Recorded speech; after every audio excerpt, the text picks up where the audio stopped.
May maliliit na po dito sa timbao. Dito ko po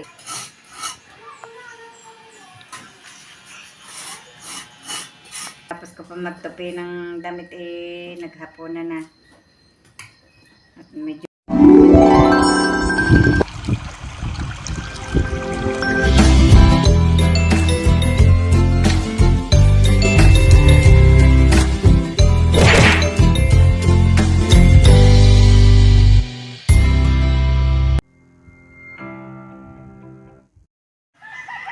good morning mga kabrasa, panibagong araw, panibagong vlog na naman po tayo ngayon.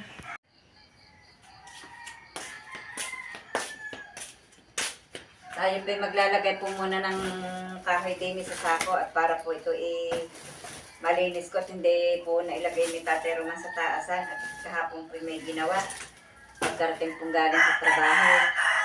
Nilinis po ang likod na aret dahil po yung graba na nilagay po din nangalat. Kahapon po nilinis niya at nilagay niya pa ulit sa sako. Kaya ari po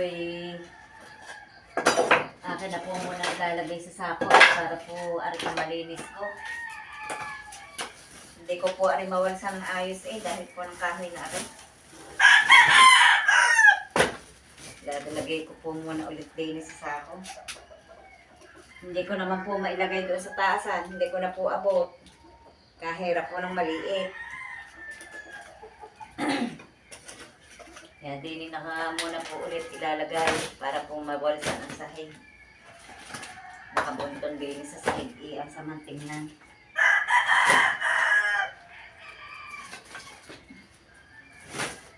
Ako po nakaalis na po ang dalawa. Si Tatay Roman po at si Camille. Araw-araw na po ako nag-iisa. Paghapon na po ulit may kasama. Pagdadating po ulit ng dalawa.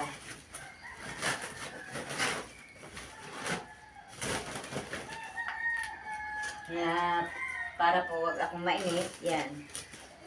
Ginagawa ko na po ang dapat gawain. Nakakainit po kaya ang walang kasama.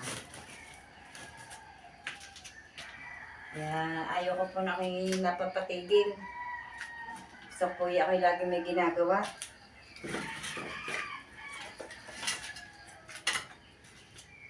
Ang haba-haba, nilalagay ko po din.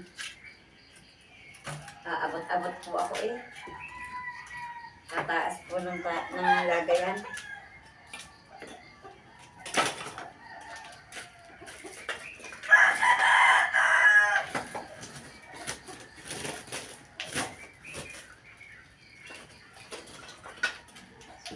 Mamaya po magpapakain na ulit ng baboy. Magpapakain ng manok, magwawalis, mag-iimis.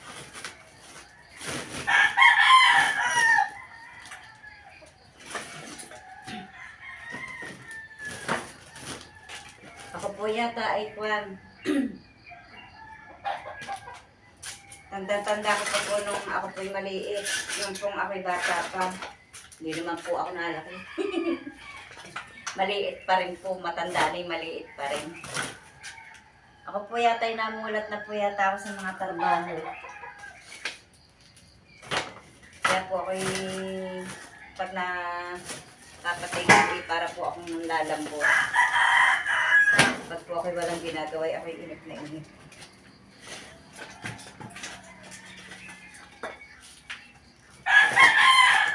Dahil lang pong ako'y bata pa, lagi po akong kasama ng tatay ko sa mga gawain niya sa bukid.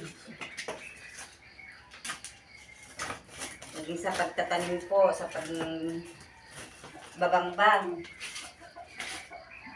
Mga nakakaalam lamang po ng mga pagbabangbang, yun po laking probinsya. Nagbubukal po ng lupa. Kaya po ako'y sanay sa trabaho.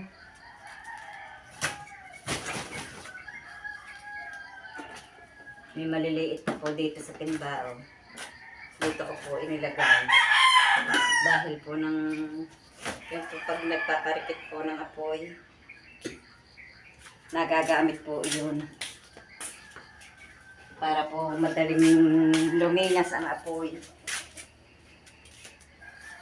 Bawalsan ko po muna para pag pinatong po yung sako, malinis ang pagpapatungan.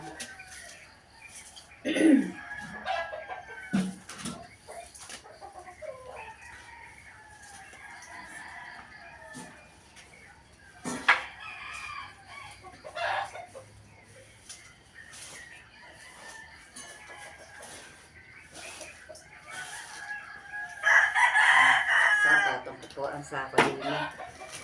Cleaning muna. Isang tabi. Hindi po kalat ang kahoy. Alis ko na.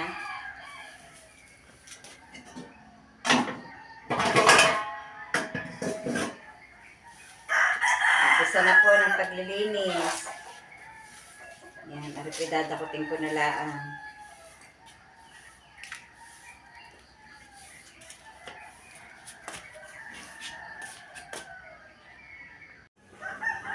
Ako po'y maghahalabas po muna ng damo din sa itaas pong are at medyo po masukal na.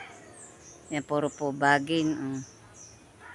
Yan, kailangan malinisan at baka po ahasin na. Sobra po ng sukal. Ang problema po lamang ay baka po ako'y umus-us at medyo po tagilid. Paano kaya ang gagawain ko din eh?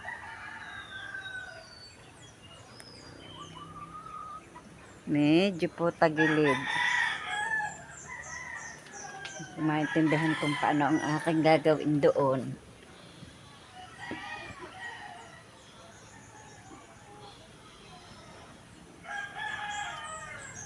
Kinabitan ko po ng tangkay aring aking pong gagamiting are panghalabas. Kasi hindi ko po maaabot.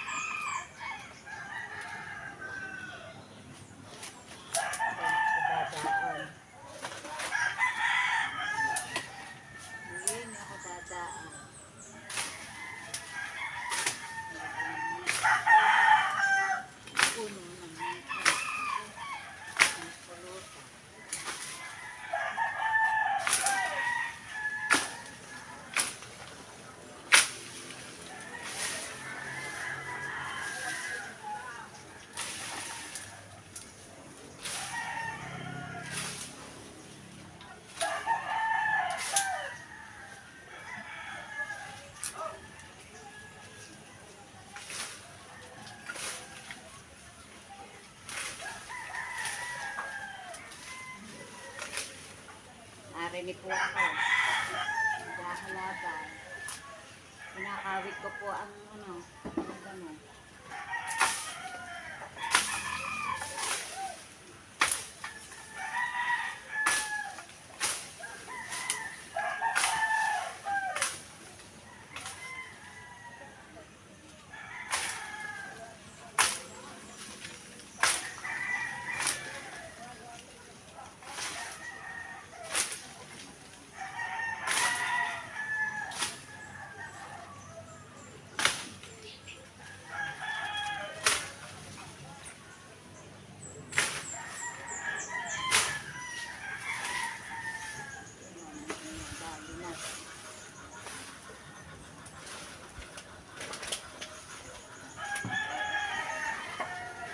Narinig po ako.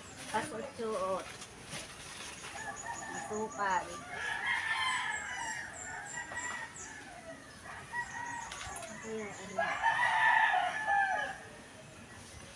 Dito may mananagat. Lulumpo. Lulumpo takay.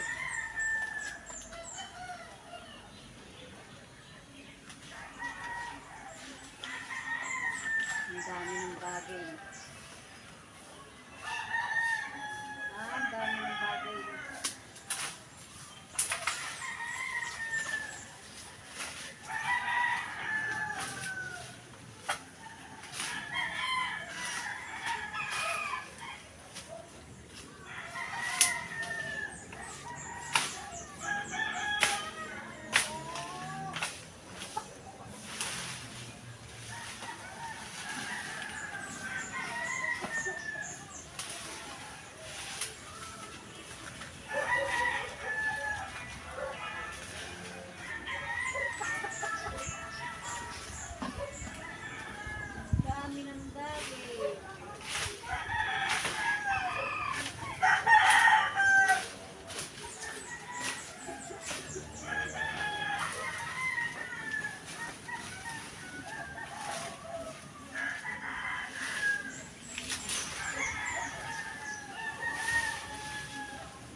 ako.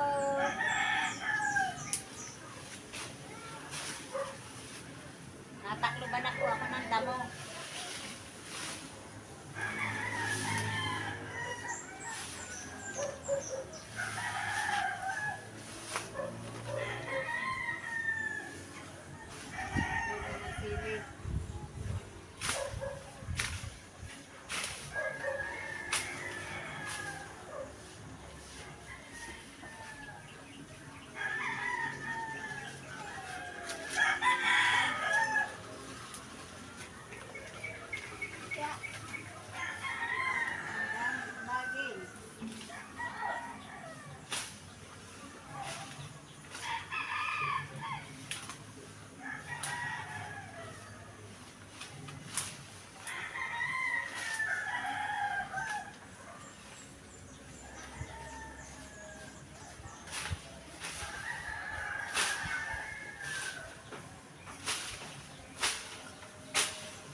Oh, Wala kayong alam na sinturod?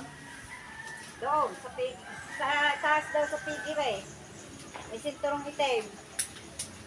Sa pinagbibilaro natin.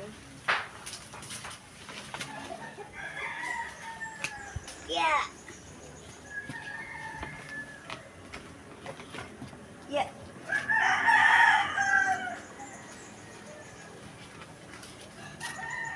Nahawanan ko na po ng kaunti. Yun, yung taas pong yun. Bra!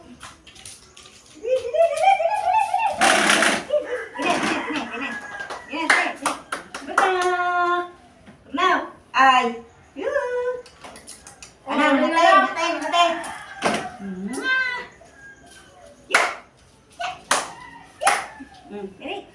Dini. Okay na? Bunot. Bunot. Gini. Bernat. Sige, mabait. Mabait si Bernat. Taas. Dini. Oh, chu. Bernat. Ay, lumabas na. Tada. Bye-bye. Bernat.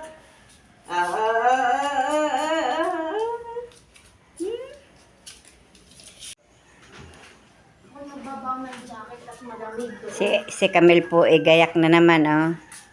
May lakad po yan. Nakikipag-dip. May pupuntahan po yung kainan. Kasalan po doon sa back estate. Pinsan po ng kanyang mga kaibigan. Ay kakasal. Siya po'y niyaya.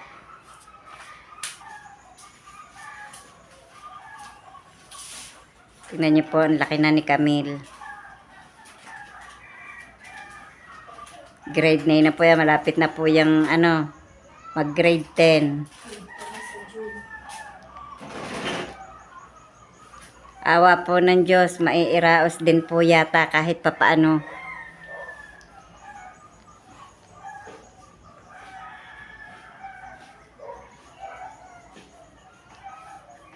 Kahit po pamasahe lang ang kanyang baon. Ang kanyang dala. Tiyaga-tiyaga lamang po ang pag-aaral. Hindi na ata makakasama sa umalis. Kaya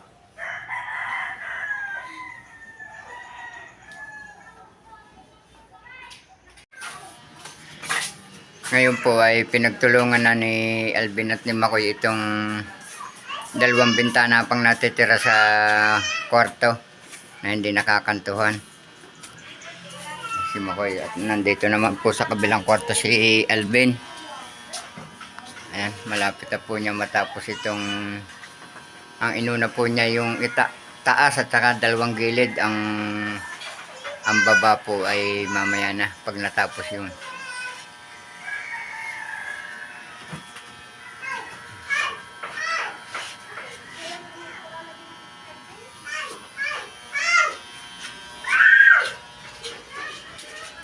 Ayan po si Kensley. Hi muna, bebe!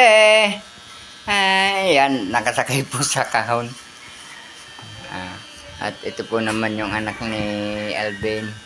Tulog at ang mama po ay, ang kanyang mama ay nangunguha ng kalamyas. At yan po naman din si Hale, bago ligo. Hi muna, bebe! Hi po.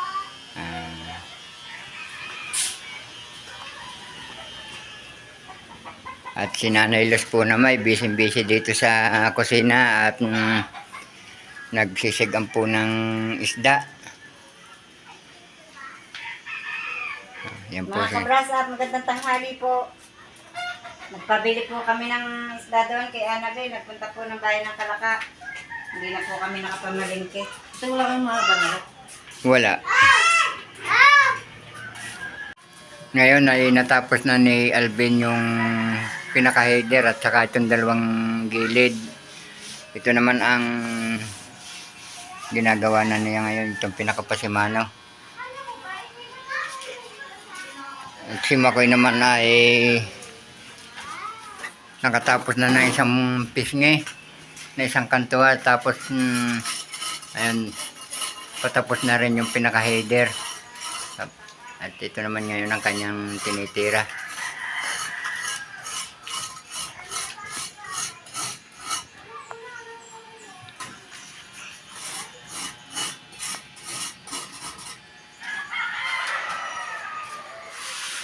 Sa wakas, natapos din kantuhan itong bintana ng kwarto.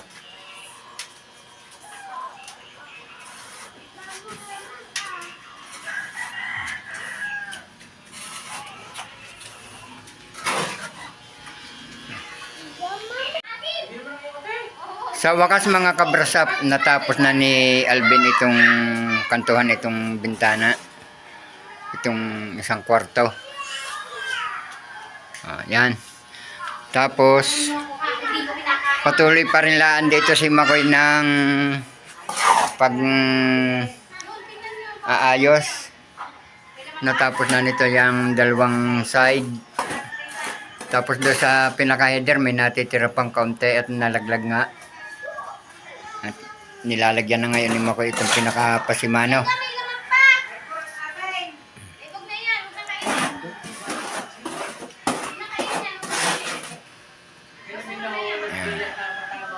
Napalambot daw ho ang ano. Bawal ang sausaw sa asin. Bawal. Kakunti na ang kulang. Bawal.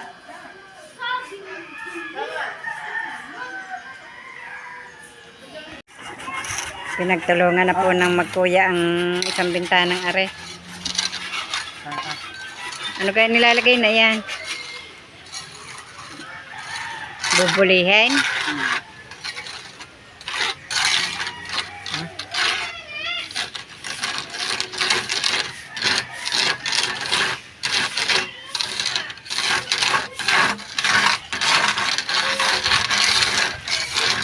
Yan na lang ang inyong kukunin.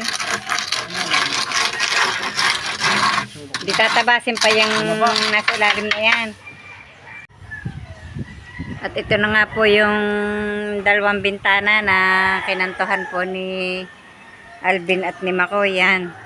Yung pong dalawang bintanang yan. Sa awa po ng Diyos tapos na pong kantuhan itong mga bintana po sa kwarto. At ang yun na lamang pong isang nasa kusina ang hindi pa nakakantuhan. Awa ng Diyos. No, utay-utay na. Ang kulang na lamang po ay finish at saka po istilasyon at saka nga po yung mga panara ng bintana. Nautay na rin pong kantuhan. At yung pong lumabis po na halo, nakaunti, dini na po inilagay ni Alvin. Ipininis na po sa bandang are. Yan, may kaunti na pong pinis ang harap. Ganda nga palang tingnan pag may pinis na ang bahay. Oh. Yan po yan. Sana po dumating din ang araw na may paayos na po naming lahat ang aming bahay na are. Sana po may dumating pong biyayang galing po sa Panginoong Diyos na maipagpapinis po at maipagpa-istilasyon namin.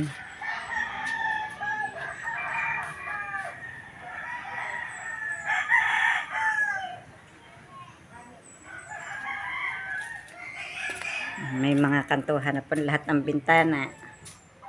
Sabi ko po kay Tatay Roman ito po kahit yerong linis po amin pong palalagyan pag po nagkaroon po ng konting budget. At ang hirap po, magtatag-ulan na naman. Oh. Ang bilis pa po ng hangin. Tingnan nyo po naman, ang damo. Pasukan po dito sa loob. Dala po ng hangin. Oh. Ay, kawawalis po lamang dyan. Pag ano po sa pinto yan, dire-diretso po dito sa loob ang dahon. Oh.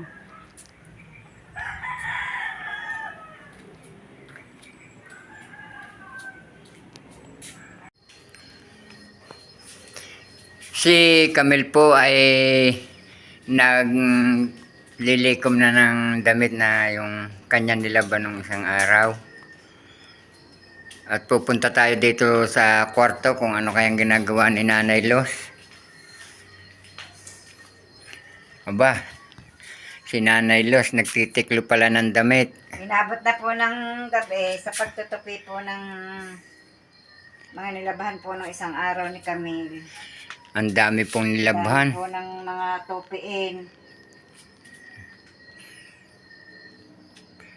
Nadatngan po ng mga damit po ng mga apo. Ang marami. Mga pag po sina Jessie na uwi dito ang naiiwan po yung mga malibag.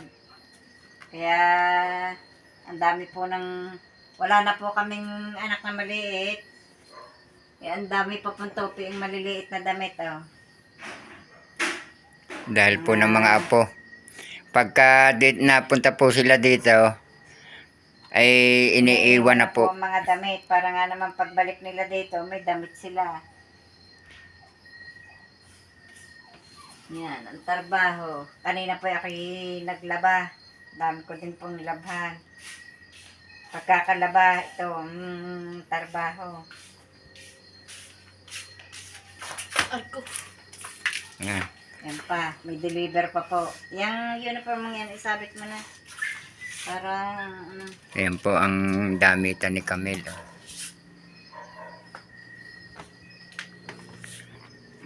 Ano ba ihahanger mo pa dyan at mga ray? Sige po. Ayan, patuloy pa po si Nanay Los. Maya-maya pa po yung makakatapos ng pagtitiklop. Dami ito ng tupiin.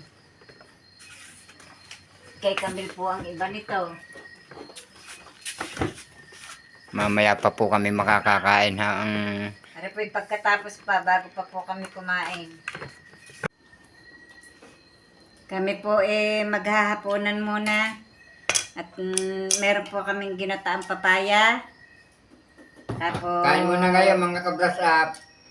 yung pong pinais na manamsi. Ito lang, inilabas niya. Ayan lang nakita ko. Kuha doon ikaw. Tapos meron pong patis na may kamatis po at sibuyas. Kain po kayo. Kain po kayo. Maghahaponan po muna tayo.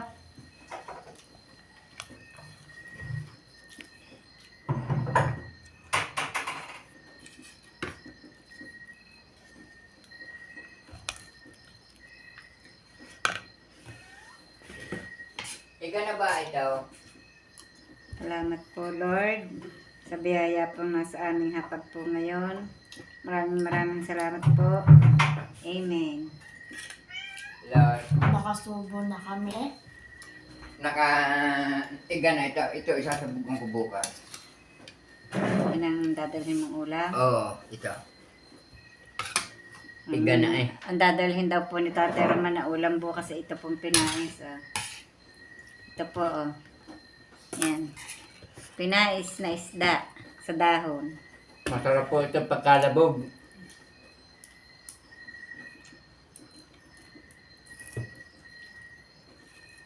Hindi nadadalhin si Kaotol. Nadyan na si Kaotol eh. Nandiyan na ba? Dumating yata kanina.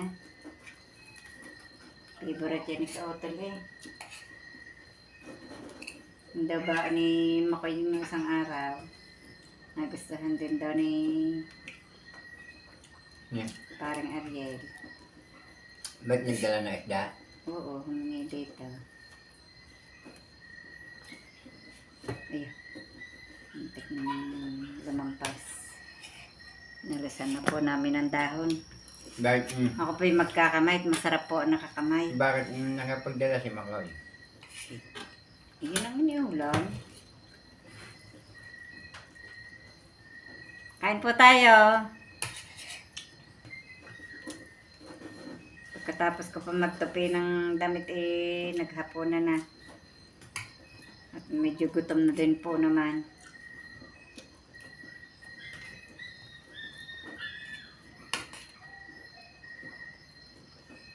Inuubo na naman si Concho. Sarap ng ulam. Nagwawala na naman na rabbit.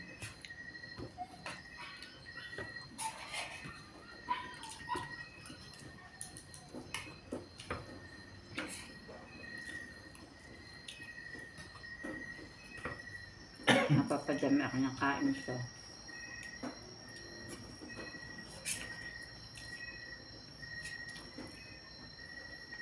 Lalo na kung may ano. Nakakagulat magdala ng isda pagka hindi iga, baka biglang mabutas. Magugulatin mo naman. Hindi eh, pag nabutas, maglalasa ang bag. Hindi ko sa hindi mabubutas ilalagay.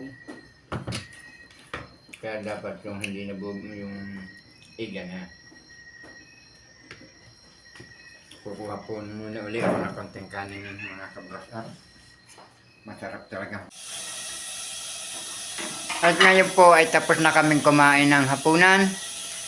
At maraming salamat po sa patuloy niyong pagsubaybay hanggang sa dulo ng aming vlog. At saan man po kayo naroroon, mag-iingat po kayo palagi. Bye-bye and God bless.